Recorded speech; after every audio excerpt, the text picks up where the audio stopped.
Legendary.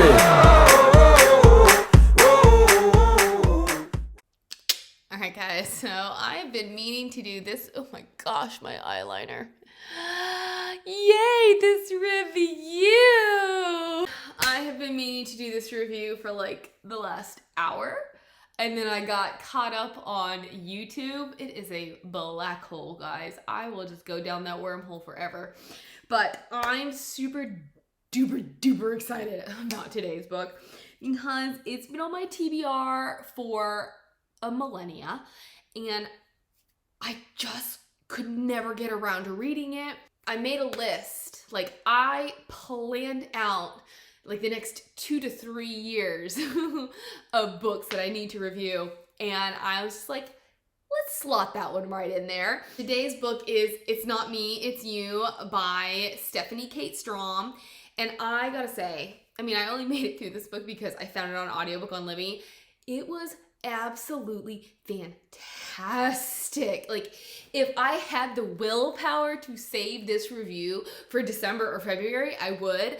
But I think I owe it to all of us not to save it because we know I rarely give good reviews. And I thought this book was hilarious. I really need to give kudos to Strohm because she partially narrated the book and she was phenomenal.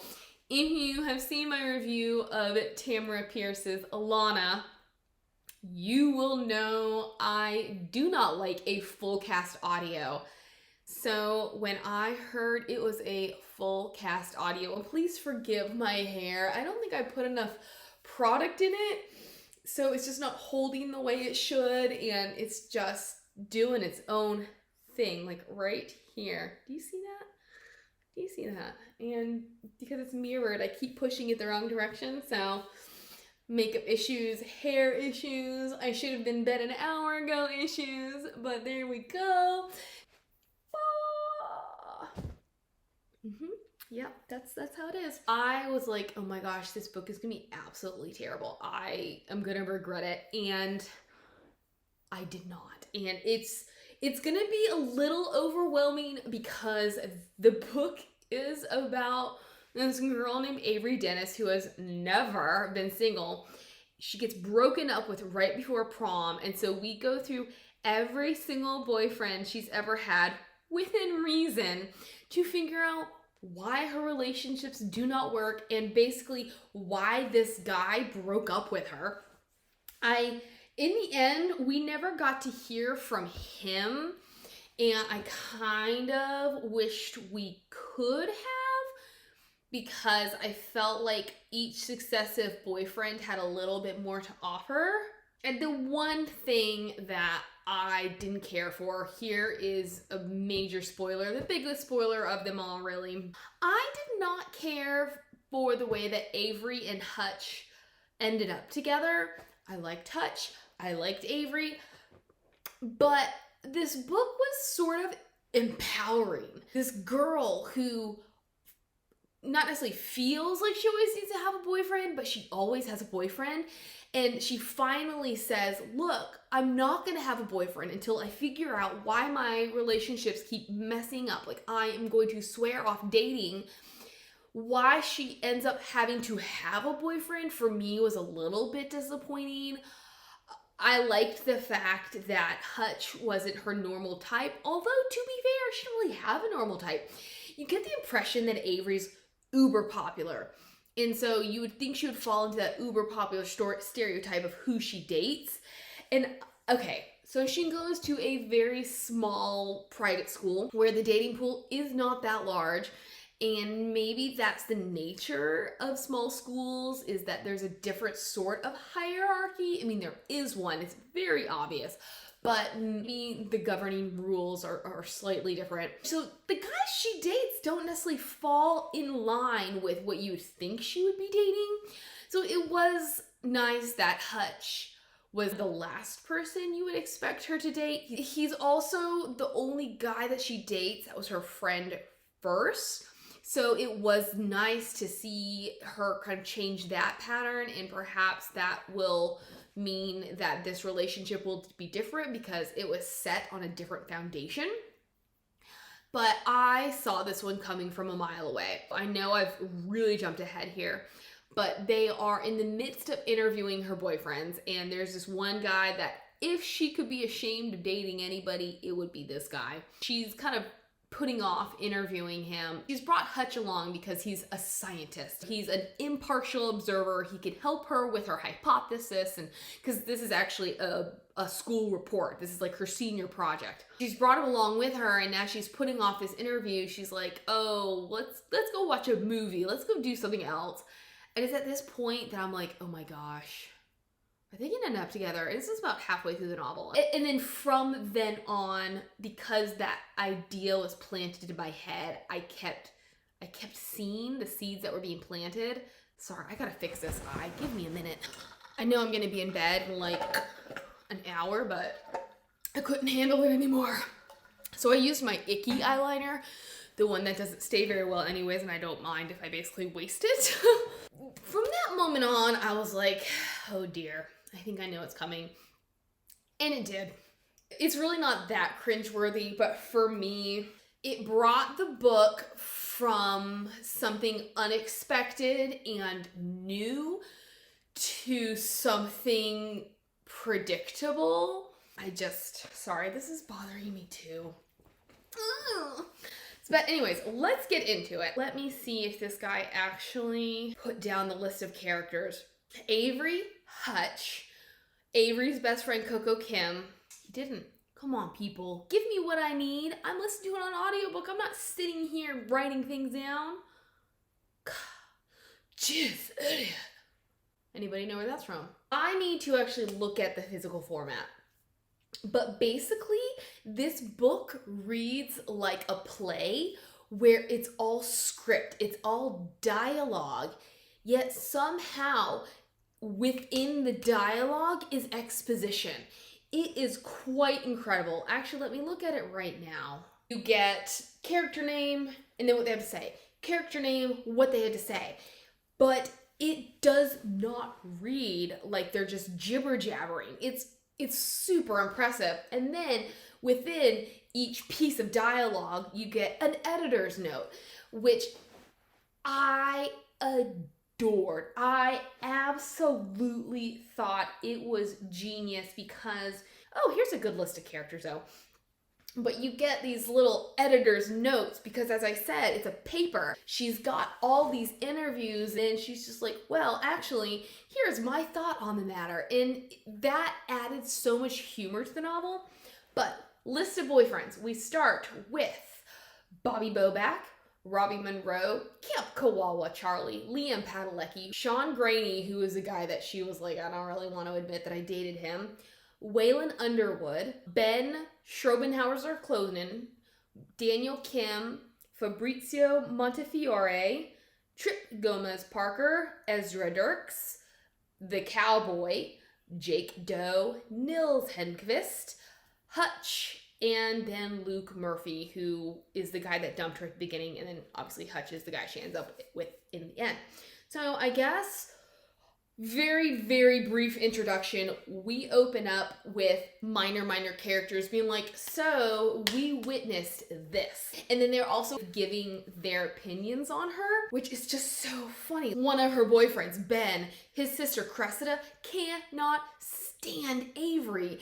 And so there's this one point after Avery has talked about her relationship with Ben where she's like, I had no idea how much Cressida hated me.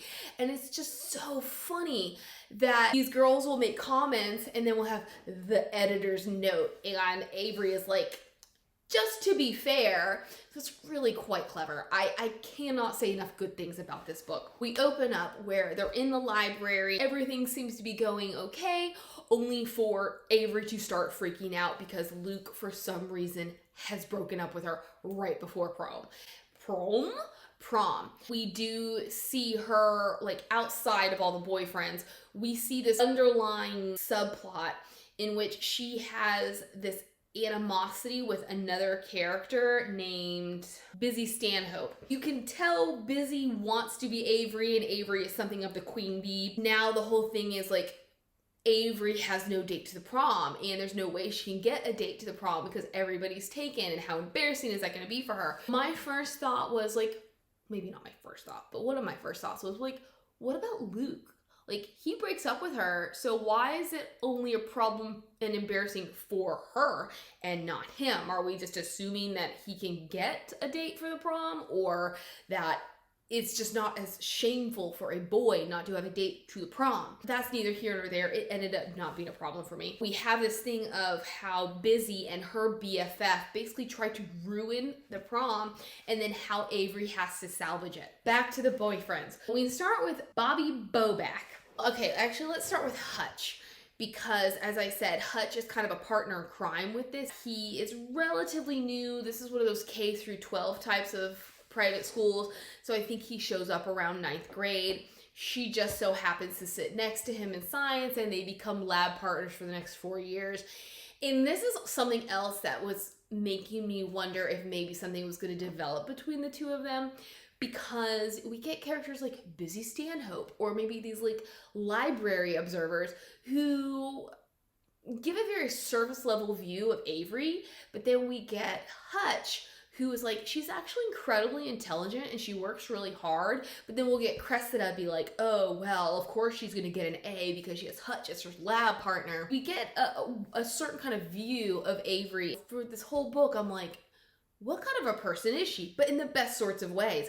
Because even for Avery, even as shallow as she could be at times, she had a lot of depth to her. Another spoiler. The conclusion that we come to with all these boyfriends, they are all kinds of colors and creeds and stations in life, because she sees the best in people. She'll date people even though they might not seem her type, because she thinks they're worth investing in. I quite enjoyed Avery because she was not a stereotypical mean girl, popular girl, oh, I'm just gonna date all these guys because I'm pretty girl. Yes, so we're introduced to Hutch. You get the impression that Cressida does have a crush on him. She does allude to the fact that she would have liked to have been his lab partner, or to the fact that there is somebody that she would have liked to take her to the prom, but there's really no chance that he would ask her to the prom. And now we move on to Bobby Bobak, who is Avery's first ever boyfriend. And I just thought this was hilarious because he's like, Avery Dennis, do I know her? Because I guess at some point he moved, and this was one of those, I'm gonna ask you out in kindergarten, and we're gonna go out for a day, and then we're gonna get married, and I'm gonna break up with you. And so obviously he made a huge impression on Avery, and Bobby Bobak was like, who? And Avery in her little editor's notes is like, how can he not remember me? At this point, we just fast forward to basically middle school.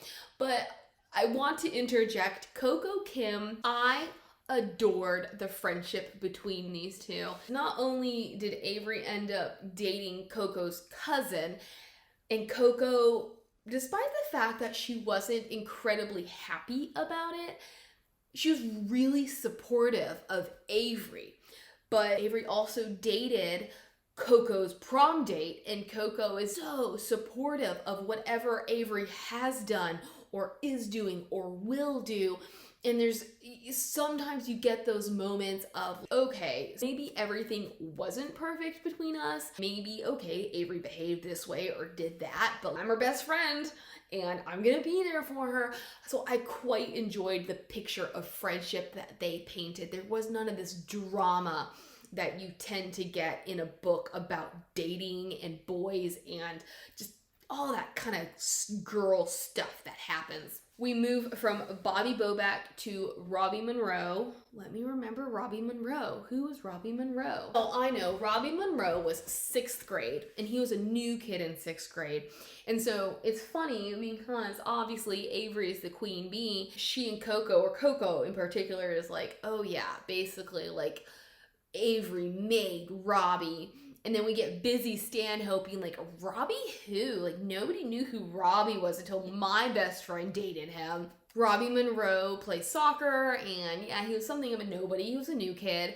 And then one day at Cressida, and I just loved how we kept weaving Cressida in here. It's almost like we were pulling her in against her will, because all she wanted to get was to get away from these people, and she just couldn't do it.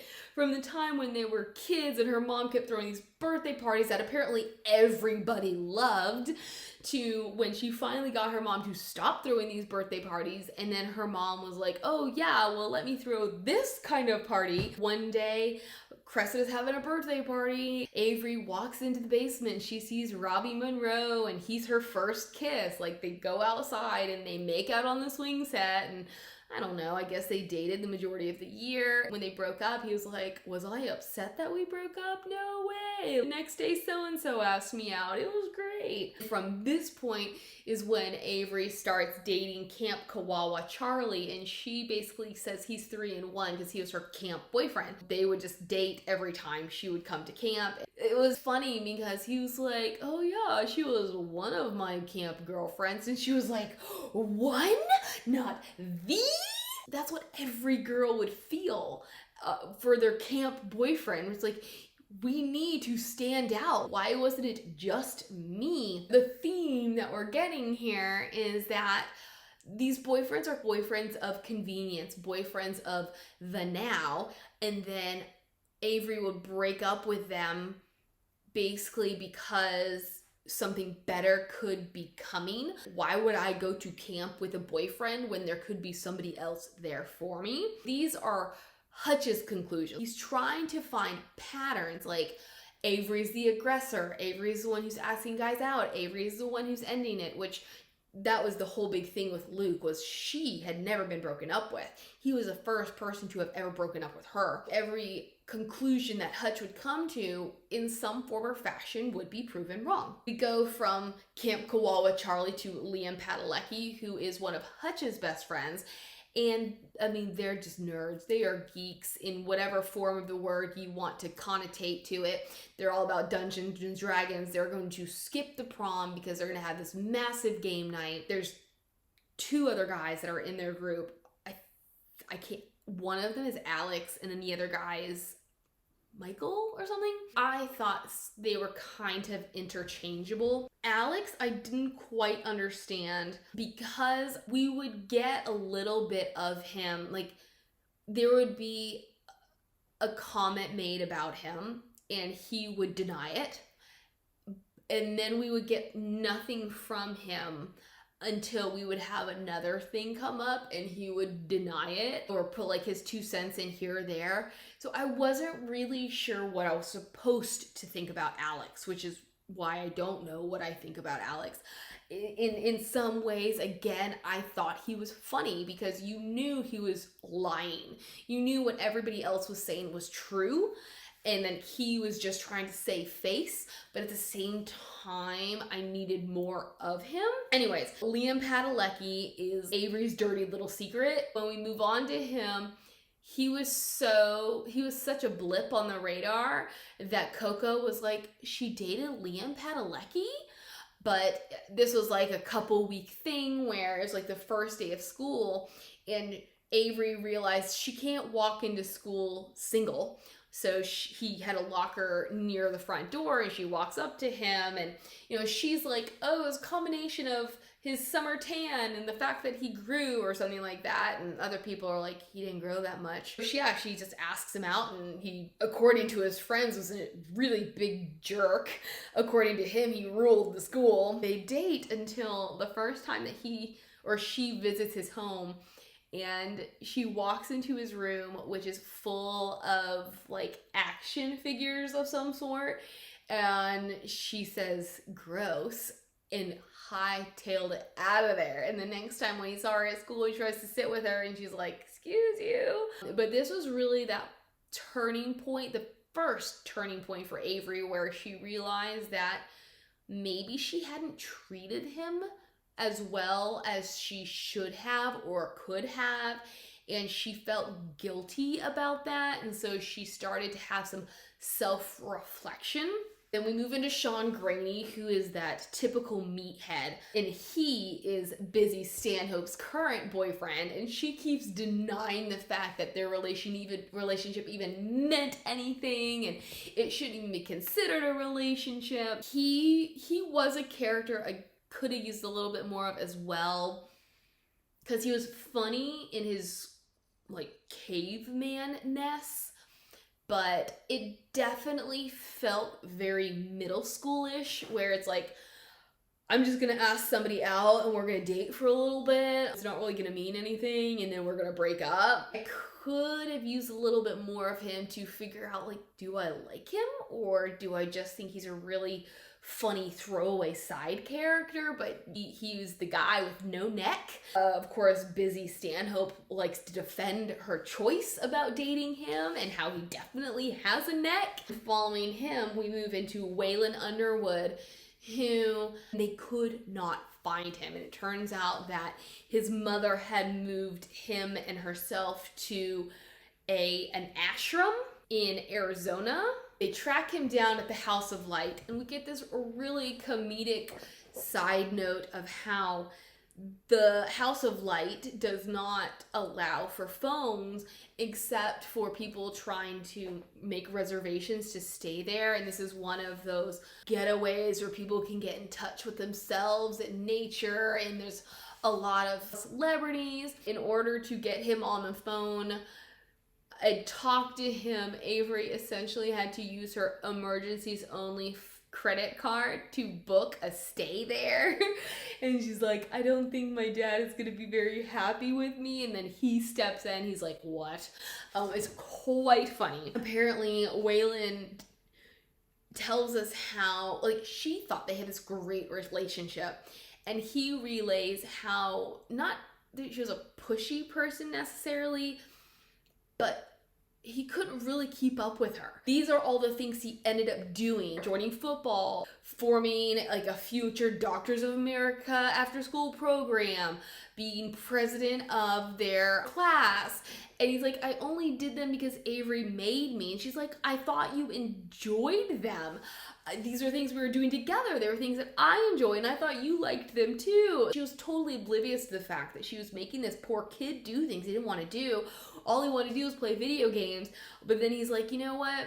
I guess it's probably a good thing that I did all these things, because I was too tired to argue with my mother when she said we were gonna move. And if we hadn't moved, like, I would be in a completely different place now. Like, I love where I live. And he's like totally zen. It was, the actors did such a good job, even though it sounded like a 30-year-old man, even though he's like 17. It's interesting because Avery was thinking that they were sharing all these interests, when in reality, he was just basically going along with what she wanted because she wanted it. Sorry, my hair. It's time for a trim. It's coming in the next like week or two. We also get another little underlying thread of their principal and how Hutch is like, well, if Avery wanted to be in government, student government so bad, like, why didn't she run for class president? And Avery's like, well, because our principal came up with this rule where you could only serve, like, I guess so many terms within a set amount of time, so I was ineligible because I was senior class president at this point. And the principal's like, I didn't know such thing. Like, this was not done to prevent Avery from gaining power. And then just over the course of the book, you kind of see how maybe some of these things were set in place to prevent Avery from achieving certain things. Not in a bad way, but in like, Avery's a force to be reckoned with and we need to protect ourselves from her kind of way. After we talk to Waylon Underwood, a common thread she's noticing is everybody describes her hair. So she goes and chops it all off. And so then we get all of these perspectives. We get a perspective from her mother, from her hairdresser, from Busy, from boys. Basically, Avery's just like, I wanted to do it, and so I did it. Like, why does this have to be my defining feature? After the haircut is when she dates Ben, who is Cressida's brother. Ben is a couple years older. He's part of a band, and they meet because it's a back to school party. And this was when Hutch first started at school. This is the first time that he met or saw Avery. Avery stumbled across Ben while he was playing guitar in his room, and she essentially hit on him, which he did not follow up with until later when he was at dinner, and Cressida's like, I should have known.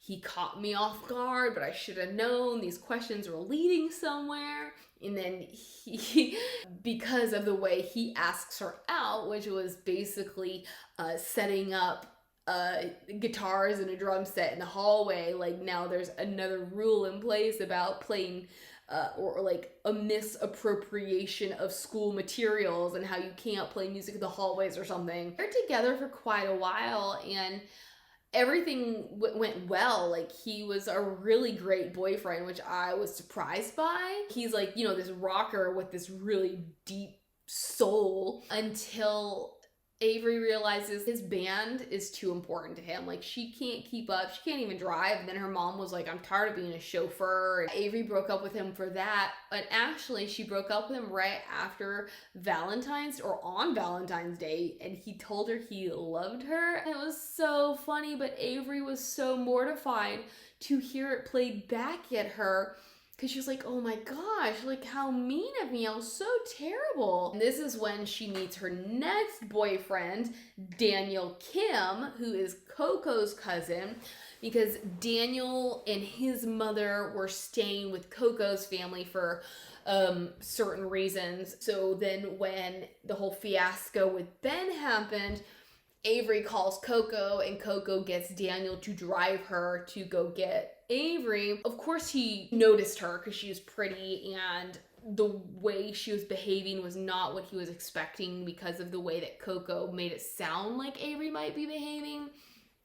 But then Coco gives her this soup that should make her feel better. If you haven't caught on, Coco is Asian. I think she's Korean. And I enjoyed this. I liked the way that Coco's nationality and heritage was woven into the story without it being like crusading.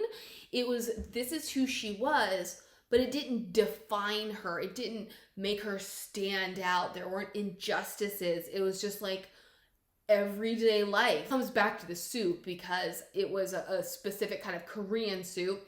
And she was like, I just thought she really liked the soup, and maybe it had some healing powers for her, but really she was just like making eyes at my cousin, and I wish she hadn't made eyes at my cousin. I wished she'd given me some forewarning. And Avery's like, editor's note, there really wasn't time to give forewarning. It just happened. And then Daniel was like, actually, and then here again, we're getting Hutch interjecting because Daniel is a very, very smart guy, and he's involved in a robotics club. Hutch is making these snarky little comments about perhaps Daniel's robotics abilities, and there's a competitive edge there. But Daniel's like, I would just be working on my robot in the kitchen, and apparently, according to Avery, because he hadn't even noticed, day by day she would get a little bit closer to me until one day she like slid a piece of paper saying kiss me, and there we go. And it was just like, it was just funny to see the different sides of things, and Avery was just so passionate. It was fantastic. When they broke up, this is when she went to Italy and she met Fabrizio, and he was like the epitome of everything she was wanting. He was the nephew of the inn owners of the place they were staying, and like he just rides up on his moped, and she's the perfect California girl, like everything that he would have thought she would be. And they had this whirlwind romance. I think it's Coco or someone was making these observations of like, does he use those lines on everybody? So you get this idea that Avery definitely idealized him in her head. From there, we move on to Trip Gomez Parker, who is Coco's prom date. In some ways, Trip is a lot like Sean Graney, where he's that kind of idiot meathead, except for the fact that he can dance. And what we realize, or what we learn, is that he is a ballerina. And they met, like, nobody, like, when he and Avery got together, everybody was like, when did that happen? And what happened was, she was taking dance classes, and then he walks out of his dance class and, like, his dance getup, and he is mortified because now he's like, oh my gosh, my secret is out. Avery's gonna tell everybody. They're going to shame me and shun me. And she doesn't, because that's just not the kind of person she is. And then they just connect and they go out. They essentially broke up.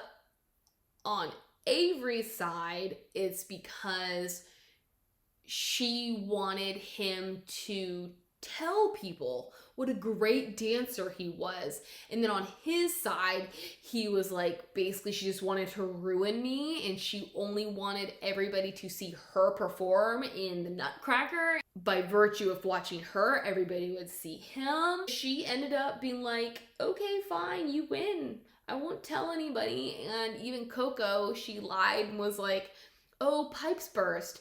At which point Hutch, this was the one interview she would not let anybody sit in on. He was like, oh, she doesn't know, I know. And again, this is one of those seeds where you're like, why would he put so much effort into discovering the truth if there wasn't an underlying cause? So he was like, why would pipes burst when it's not cold enough? So he watched their performance and he was like, that's Trip Gomez Parker. So their relationship ends, and then on the same, or on similar note, Trip had kind of always been going after Coco Kim. Like, there was just something where he was always into her. And so you'd think that maybe Coco would be all territorial, and she was like, what? No, why would I be? Like, I'm really not even into him. He's just my prom date. Which it turns out he basically was just her prom date. After Trip is Ezra Dirks, who is, Ezra. Ezra was funny. He was kind of the most frustrating for me because his parents are the definition of helicopter parents, and it's like, none of them could recognize it. And even Avery, for some reason, couldn't catch on to the fact, like, his parents went on their first date with them and sat with them in the movie theater because they needed to make sure that their son was okay and that everything was appropriate for him. And the fact that they watched a PG movie wasn't because, oh, he would like that movie. It's because that's the only rating he was allowed to watch. They dated for quite some time. And it wasn't until, I think, sophomore year ended, his parents were taking him out to celebrate, and Avery came along and she saw his mother cutting his steak for him, and she was like, I'm not having this. And so this is the point where we meet her dad. Well, not meet him, we've met him before, but we get this inside scoop where the dad was like, that was it. This was the point where I said, no more boyfriends. I'm going to get her away. We are going to refocus. For all intents and purposes, her grades were fine. Like, her boyfriends, her social life wasn't getting in the way of her future and her goals. But her dad was like, mm-mm. And so he takes them to, like, a dude ranch. And she's, 15, 16 years old? And she is part of, like, the Kitty Cowboys or whatever they were called. And her dad was like, it was the perfect plan. There's no way she's gonna meet a boy. Like, she has no phone service. And she would send these really funny postcards to Coco about, like, help get me out of here. And everything is going very well until their instructor, her teacher, like, I mean, she's with, like, children. 6, 7, 10-year-olds. The teacher gets hurt and she enlists her nephew, Jackson Valdez. Jackson Valdez comes in and they strike up, and he's just like, I was not looking forward to this, and then I saw her. They basically date all summer, and it's not until the end that her dad even finds out, and he was like, well, there goes that. I guess there's nothing I can do about it. After him, Avery moves on to Jake Doe. Jake Doe is a pseudonym. It is to protect the famous movie star that she dated. This is a moment where now we're wondering if maybe Avery might have something for Hutch, because she meets Jake because she had left her book or her notes. She had left something at the school, so she wasn't going to be able to write her science report to the standard that Hutch required. In her franticness to get this schoolwork out of the school, she bum rushes his like security guards and his movie people because they were filming at her school. This is when somebody makes a comment of, why would she care that much about this report if she didn't have a thing for Hutch? And you're like, valid point. But she and Jake Doe date for a couple of months. You get the sense, though, that he is dating her more out of a desire to be normal and to see how normal people live and just to feel normal. They break up because I don't remember why they break up. Now we're really seeing Hutch getting really worried or competitive about Jake Doe and whether or not Avery is going to ask Jake Doe to the prom, because this would be the perfect time for them to get together. He'd be the perfect person for her to ask. Turns out what she's going to do is ask Jake if he will ask his co-star to come to the prom with Liam, because Liam is obsessed with her. After Jake, this one's probably my least favorite boyfriend because I didn't understand him. It's Nils Hendqvist, and he is a fellow tennis player.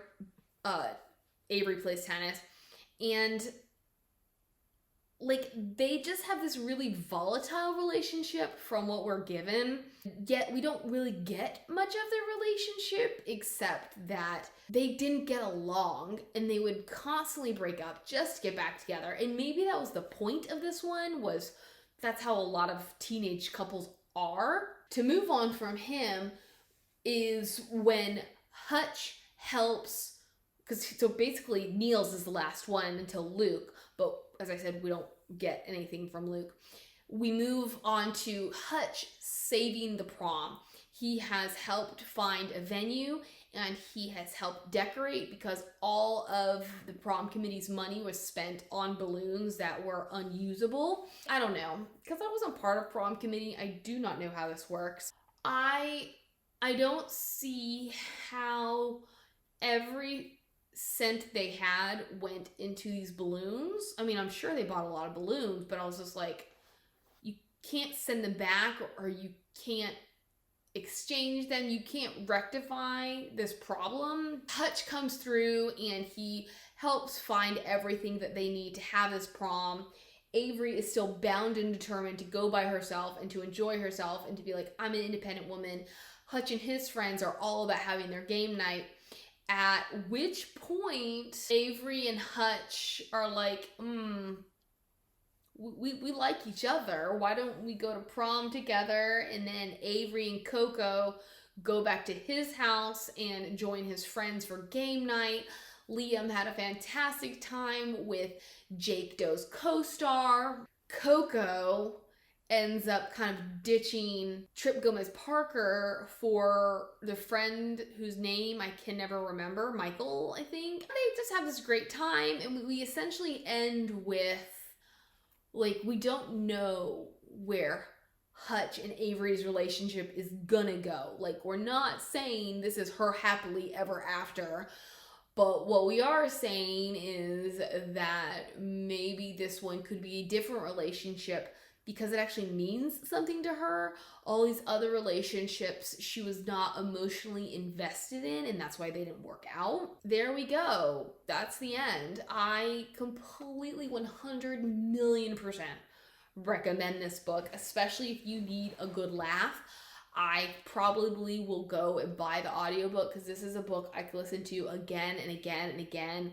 It did not take me long to get through. But yeah, tell me, have you read any comedies? What do you have to recommend to me? Have you read this book? Give me your opinions, and it is time for bed. Bye!